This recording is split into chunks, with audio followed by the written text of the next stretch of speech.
Bonsoir et bienvenue à une autre émission VA2CQ.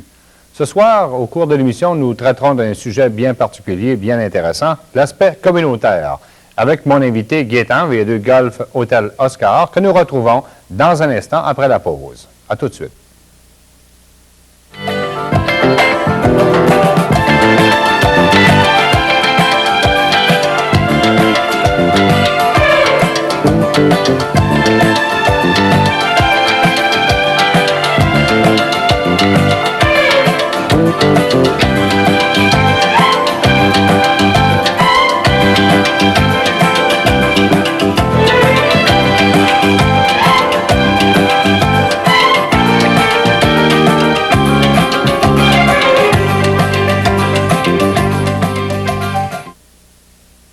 Alors, bonsoir, et Gaétan, je te souhaite la cordiale bienvenue à l'émission ce soir. Bonsoir Jean-Claude. Gaétan, on a parlé à l'introduction que nous allions ce soir élaborer sur le sujet des plus intéressants, c'est l'aspect communautaire de la radio amateur. Et la première question qui me vient à l'idée, est-ce qu'un radio amateur habitué ou occupé à trafiquer, à faire des trafics, s'il a le temps de s'amuser? Oui, l'aspect communautaire de la radio amateur, c'est ce que j'appellerais également l'implication sociale des radios amateurs. Alors, la radio amateur est un hobby. On expérimente au niveau technique, au niveau communication, au niveau contact avec de nombreux pays.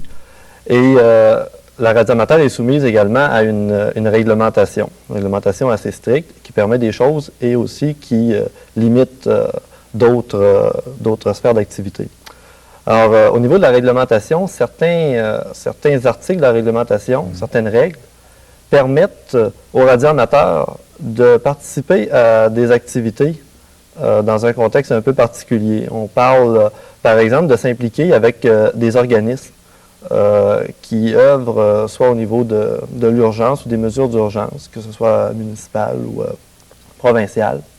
Également, les radioamateurs peuvent, en situation d'urgence réelle, communiquer des messages pour eux-mêmes ou pour d'autres personnes si la situation le juge à propos. Alors, on peut effectuer ce genre de message. Et également, il y a possibilité de passer des messages au niveau plutôt international avec des gens d'autres pays lorsqu'une entente est intervenue entre le Canada et le pays en question. Maintenant, ça fait partie d'une réglementation. Et si on en parlait un petit peu plus de la réglementation, différentes règles, différents articles de code? OK. Alors, dans la réglementation, on retrouve le CIR, la circulaire qui porte le numéro CIR 25, émis par Communication Canada, qui régit et octroie les certificats radioamateurs. Alors, comme je mentionnais il y a quelques instants, les articles, certains articles de cette loi-là, certains touchent surtout à l'aspect légal de l'opération technique des stations, mais d'autres touchent particulièrement l'aspect communication service au public. Alors, ce sont les trois articles auxquels j'ai fait allusion, les articles 50, les règles 59, 60 et 62, je crois. Et ces articles nous permettent justement parce que si la réglementation ne le permettait pas, nous ne pourrions pas le faire. Ça veut dire que le radioamateur serait restreint simplement à communiquer avec un autre radioamateur pour ses propres besoins ou pour son propre plaisir, en fait, quand. Effectivement, et dans certains pays, je suis persuadé que c'est le cas. La réglementation varie d'un pays à l'autre au niveau des possibilités des radioamateurs. Alors, dans ce contexte-là, plusieurs radioamateurs qui s'impliquent dans différents organismes, parce que les gens ne font pas uniquement de la radio, ils ont d'autres activités sociales ou autres. Et les gens s'impliquent dans des organisations, on pense au carnaval, dont on traitera tout à l'heure, et ils ont vu que des communications, ça pourrait être utile et qu'ils pouvaient communiquer facilement. Alors, ils en sont venus à intégrer leurs collègues, nous, les radioamateurs de la région. Ça se fait dans différentes régions, ça se fait à Québec et ailleurs également. sont venus à les intégrer à l'organisation. Et à chaque fois, naturellement, ça prend un peu une permission spéciale parce que là, ce n'est pas nécessairement un organisme d'urgence. Par contre, les activités sont de nature à former les gens, à opérer d'une façon ordonnée, de sorte qu'ils pourraient... Mais c'est toujours fait quand même par le radioamateur qui conserve toujours en tout temps le contrôle de son appareil. Effectivement. Lorsque les radioamateurs participent à une activité, c'est pas le radio, c'est la personne qui détient un certificat et qui passe les messages pour les personnes qui les accompagnent. À l'occasion, ils peuvent laisser parler les gens, mais toujours en gardant le contrôle et aussi au niveau du vocabulaire. D'accord. Maintenant, si on parle de l'aspect communautaire, la radioamateur de Québec, la radioamateur à Québec, est impliquée dans plusieurs organismes, rend service comme ça au niveau de différents organismes. Est-ce qu'on peut en parler, Gaétan? Oui, Jean-Claude, dans la région, si on prend l'aspect local de la radioamateur. Surtout, on va commencer par le local. Surtout par le local. Alors, les radioamateurs participent à des activités qui sont uniquement pour rendre un service, par exemple, à un organisme externe. Et cette activité-là ne pourrait pas avoir lieu sans la contribution des radioamateurs. On parle du Jamboree sur les ondes, auquel on reviendra dans quelques instants. Il y a également d'autres types d'activités, les activités auxquelles nous nous intégrons et faisons partie comme d'autres bénévoles, parce que c'est toujours sous un aspect bénévole, l'implication des radioamateurs. On pense à l'opération Nez Rouge, où on se joint à l'organisation. Il y a d'autres activités qui sont organisées par les radioamateurs et pour les radioamateurs uniquement, mais qui ont un aspect, une retombée de service à la population. Alors, c'est une autre activité, je vous parlerai tout à l'heure. Je pense que la meilleure façon de les présenter, ces activités locales, c'est en faisant le tour du début de l'année, du début des activités habituelles pour tout le monde au mois de septembre. Alors, dans le mois d'octobre, la troisième fin de semaine d'octobre, il existe une activité qui est pour les organismes scouts. Alors, ça s'appelle le Jamboree sur les ondes, le Jamboree international sur les ondes. Le Jamboree comme tel pour les scouts est une activité qui peut se dérouler dans un pays donné à différents intervalles. Et comme ça coûte très cher et que les parents souvent n'ont pas les moyens d'envoyer leurs enfants dans d'autres pays pour participer à un Jamboree. Alors, ça a été organisé depuis 1958, une activité de ce genre, en collaboration avec ce qu'ils appellent la Fraternité des radioamateurs au niveau du monde entier. C'est une activité qui a un caractère international, mais on la place dans le local parce que quand même, les radioamateurs de la région de Québec et de toutes les régions du Québec participent à cette activité. Maintenant, juste pour ouvrir une petite parenthèse, en parlant de Jamboree, ce sont des groupes scouts dans chaque ville, chaque village au Québec qui vont rencontrer un radioamateur et puis qui permettent à une troupe scout, exemple de Québec, à communiquer avec celle-là de Bécomo, Port-Cartier ou Sept-Îles ou... Effectivement. C'est une des façons de procéder ou une autre façon également lorsque les groupes sont nombreux ou que l'installation d'une personne ne correspond pas. C'est que le radioamateur se déplace avec ses équipements.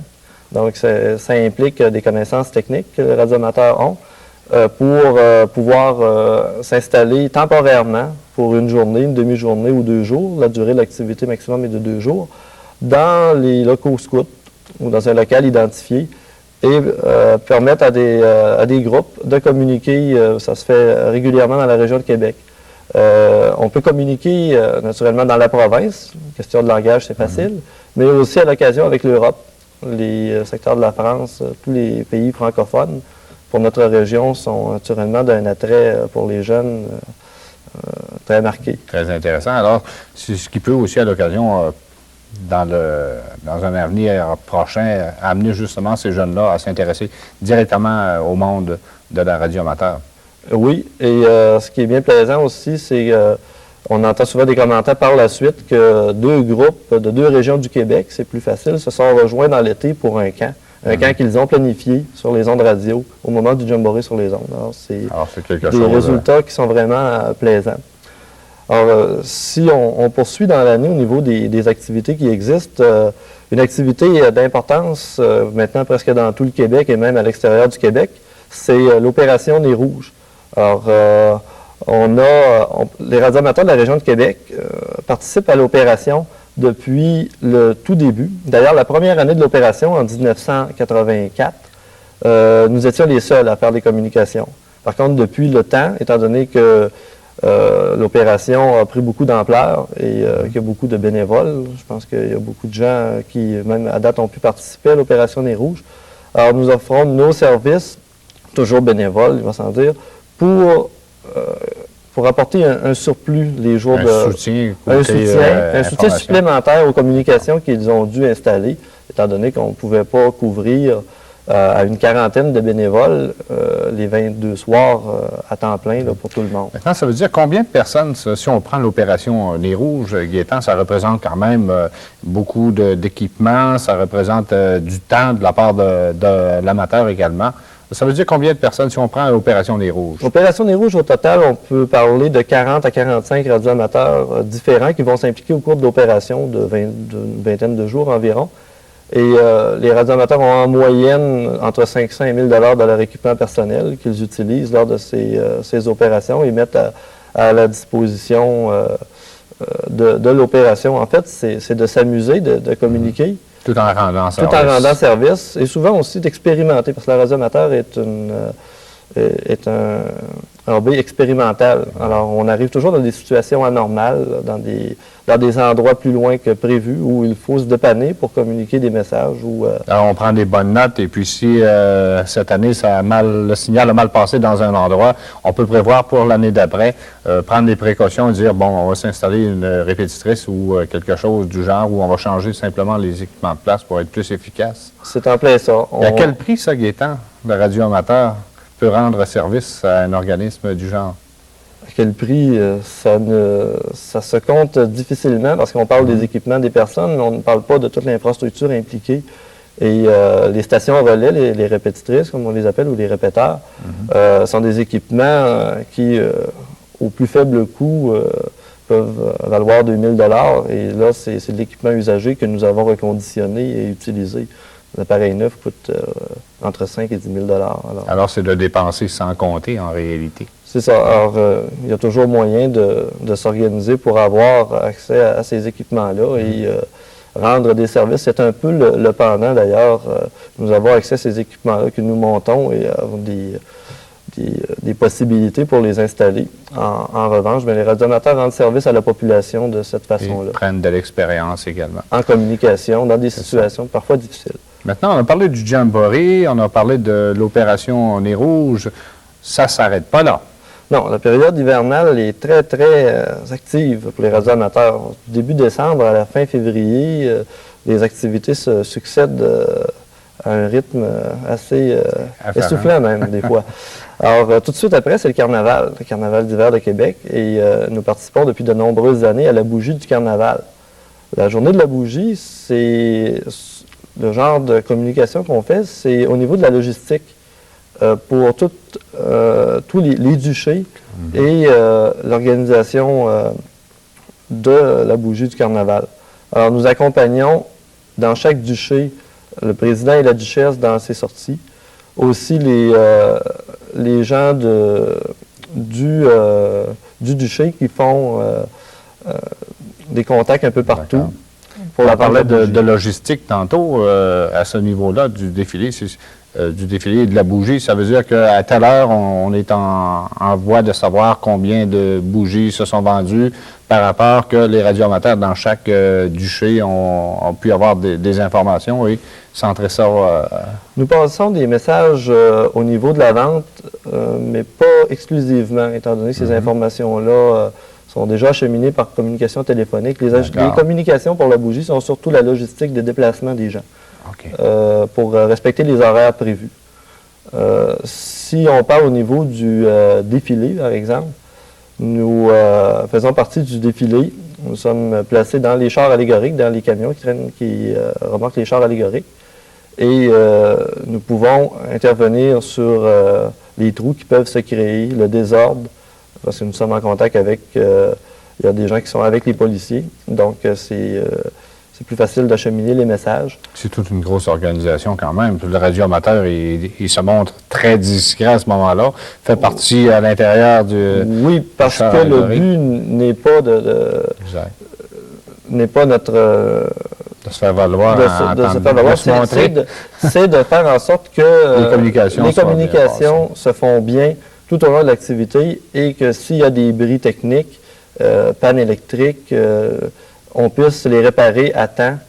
La synchronisation, par exemple, pour les enregistrements à la télévision, ces choses-là, l'arrivée des chars, est-ce qu'il y a du retard, est-ce qu'il y a de l'avance, ce sont des messages qui sont communiqués sur les radioamateurs. Ça peut déplacer combien de personnes, ça, Gaétan, si on parle du Carnaval de Québec? C'est quand même une grosse organisation, c'est international, mais ici même, dans la ville de Québec, ça demande beaucoup d'efforts. Oui, la bougie du Carnaval demande environ 45 personnes également. Et les défilés prennent environ de 15 à 20 personnes, dépendant de l'ampleur et du nombre de chars. Ça varie nous avons couvert également la course en canot de nombreuses années, et même en télévision amateur. Parce que la radio amateur, ce n'est pas juste de parler dans des petits appareils. Nous expérimentons au niveau technique aussi l'aspect télévision sur différentes gammes de fréquences. Alors, des images ont été transmises de la course en canot, d'un bord à l'autre du fleuve, et les résultats, les chronomètres de chaque point étaient transmis par la radio amateur. C'est quand même sur une base expérimentale, ça permet toujours d'améliorer d'année en année. Oui, chaque expérience, chaque activité est toujours, pour les nouveaux qui y participent, c'est une occasion d'améliorer leur connaissance, leurs aptitudes à opérer de façon plus... professionnelle, dans un sens toujours en restant amateur. Oui, mais dans un sens plus discipliné, si on peut dire, lors de ces opérations-là. Et souvent, dans des conditions difficiles, on a vu des défilés du Carnaval à moins 40 degrés Celsius. Ah oui. C'est pas très, très chaud. Les appareils ne sont pas nécessairement faits pour fonctionner. Mais comme c'est une situation qui l'exige, nous devons nous organiser pour camoufler nos appareils avec les problèmes techniques que ça comporte et trouver des solutions à ça. Ce qui fait quand même que le défilé a lieu, les services se sont rendus, alors ça commence à être très intéressant. On a parlé de au moins trois bonnes choses que vous faites en début d'année. Oui, il y en a de nombreux autres. Il y en a un autre qui est quand même d'envergure depuis quelques années. Les démarches se font depuis quand même peut-être 4 ans, mais nous pouvons participer depuis 2 ans à cette activité. C'est une course de ski de fond de 65 km entre le camp Mercier et le Mont-Saint-Anne. Est-ce que ça veut dire que les radioamateurs font du ski de fond, sont amateurs aussi? À la fois. Oui. Quelquefois, des radioamateurs font du ski de fond dans des courses. Pas celle-là, parce que ça demande quand même une endurance particulière, beaucoup d'entraînement, étant donné que c'est 65 km. Alors, cette activité-là, ça s'appelle le Lopette Mont-Saint-Anne. C'est une activité le Lopette, c'est une série de courses de ski à travers tout le Canada. Et les gens participent à différents points. Le problème, c'est que ça a lieu dans les montagnes. Okay. Alors, les communications radio sont difficiles. Les radioamateurs, nous avons déjà une infrastructure, on a parlé de stations relais qui nous permettent de couvrir différentes régions. On ne parle pas d'appareils portatifs, d'appareils mobiles de grande puissance, puisqu'on est dans le bois. À ce moment-là, on travaille avec les 2 mètres. Des appareils portatifs en VHF, le 2 mètres. Et dans des conditions difficiles, parce qu'en motoneige ou à pied, il n'y a pas les places pour les antennes sont un petit peu difficiles. Ça veut dire qu'à chaque point de repérage ou chaque point de ravitaillement, il se doit d'avoir un radioamateur qui est autonome avec son propre équipement. Et les gens nous déplacent, d'autres bénévoles nous déplacent en motoneige le long de la course pour prendre les informations des patrouilleurs. Et s'il y a des blessés, bien, on appelle et on fait venir un hélicoptère, par exemple, pour les sortir. D'ailleurs, les équipements radio sont installés au début, le matin même de l'expédition, vers les 6-7 heures, en hélicoptère. On nous transporte installer une station relais portative, étant donné que le trajet n'est pas entièrement couvert. Et nous allons le rechercher à la fin de la journée. Alors, ça veut dire que les communications sont quand même sécuritaires d'une façon. Pour l'organisme, par exemple, qui fait appel aux radioamateurs, c'est sécurisant de leur part d'avoir des communications et de savoir en tout temps et pratiquement en tout lieu qu'est-ce qui se passe, si ça va bien et tout se déroule dans l'ordre. Et oui, même les gens pouvaient annoncer qui allait arriver dans quelques minutes aux gens qui étaient sur la ligne d'arrivée. Alors, ils ont trouvé très intéressant. Ils n'avaient pas de communication. Parce que c'est un point que je n'ai pas mentionné qui est important. Lorsqu'on participe à une activité, quelle qu'elle soit, on ne doit pas, par la réglementation, remplacer un système existant, un système commercial. On peut le doubler par mesure de précaution si la situation à faire défaut. C'est ça. Si la situation le juge nécessaire. Si l'importance de l'activité l'exige. Mais par contre, pour un organisme qui n'a pas de communication, il ne s'en paierait pas non plus. Alors, nous pouvons offrir nos services. Et c'est des points habituellement qu'on vérifie lorsque on prend arrangement avec ces organismes-là pour faire les communications. Un point très intéressant que tu viens de soulever, Gaétan, tu dis un organisme qui ne paierait pas justement pour avoir des services de communication. La radio amateur, c'est un service où justement on ne peut pas se faire payer. C'est catégorique. La réglementation le dit très clairement. Nous ne pouvons être rémunérés d'aucune façon pour les services rendus aux organismes. Actuellement, les dépenses à l'occasion de déplacements, peuvent être remboursées, mais pas pour le service comme tel de communication qui est offert. C'est totalement bénévole et gratuit, et toujours sur une base expérimentale. Maintenant, on parlait du carnaval tantôt. Je vois que vous avez apporté une panoplie d'articles qu'on pourrait peut-être montrer en service reconnu de la part du carnaval via la radio amateur. On ne se fait pas payer, mais on se fait remercier. Oui, la façon, c'est toujours la reconnaissance des services rendus qui est la plus grande satisfaction pour les radioamateurs. Alors, comme tous les bénévoles, d'ailleurs, dans d'autres secteurs du carnaval, nous collectionnons les boutons de bénévoles qui sont donnés uniquement aux bénévoles. On en a une courroie ici à gauche. Justement, on parle de l'opération Nez Rouge. Alors, je vais te la laisser. Tu vas pouvoir nous en montrer un petit peu plus. OK. Alors, au niveau du Carnaval de Québec, à chaque année, des boutons de bénévoles sont donnés en remerciement aux différents bénévoles. Alors, on les collectionne année après année, à chaque année pour la bougie, les défilés et être bénévole comme tel au Carnaval de Québec. Si on se fie à ça, Gaétan, tu as été bénévole dans un duché, l'année d'après, tu es allé dans l'autre. Ça veut dire que vous n'êtes pas nécessairement rattaché à un duché. Vous pouvez rendre à chaque année, ça change et c'est au goût des gens qui veulent essayer d'une année à l'autre.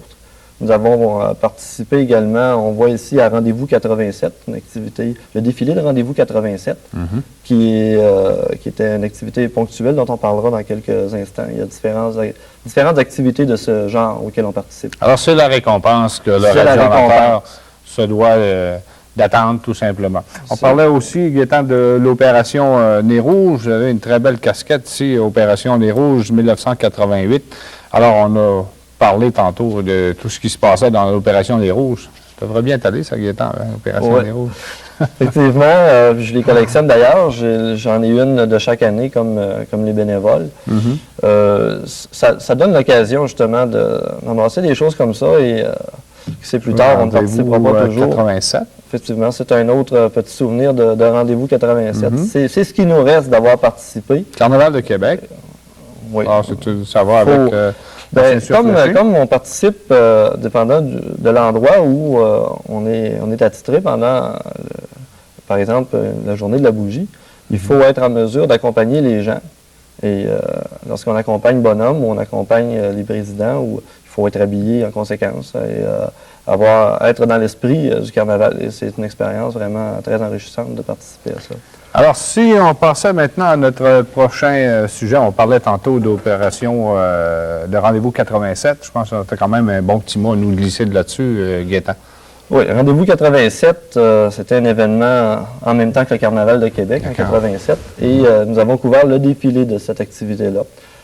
Il y en a eu 3 dans la même semaine pour ceux qui les ont couverts les 3. Alors, avec des températures très différentes, allant de -5 à -40.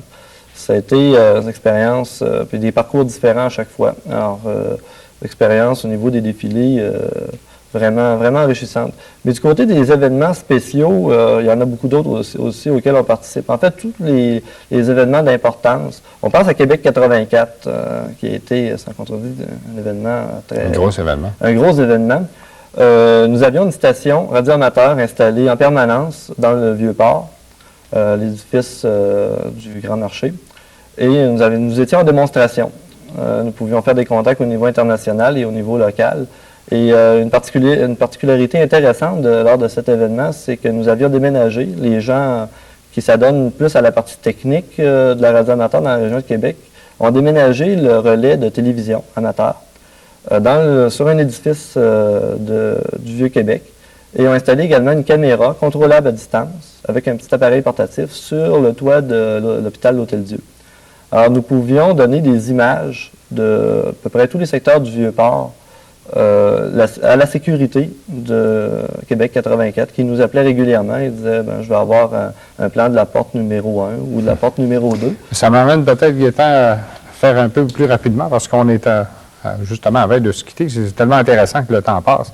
J'aimerais qu'on touche juste l'aspect international des services que la communauté radio-amateur peut rendre.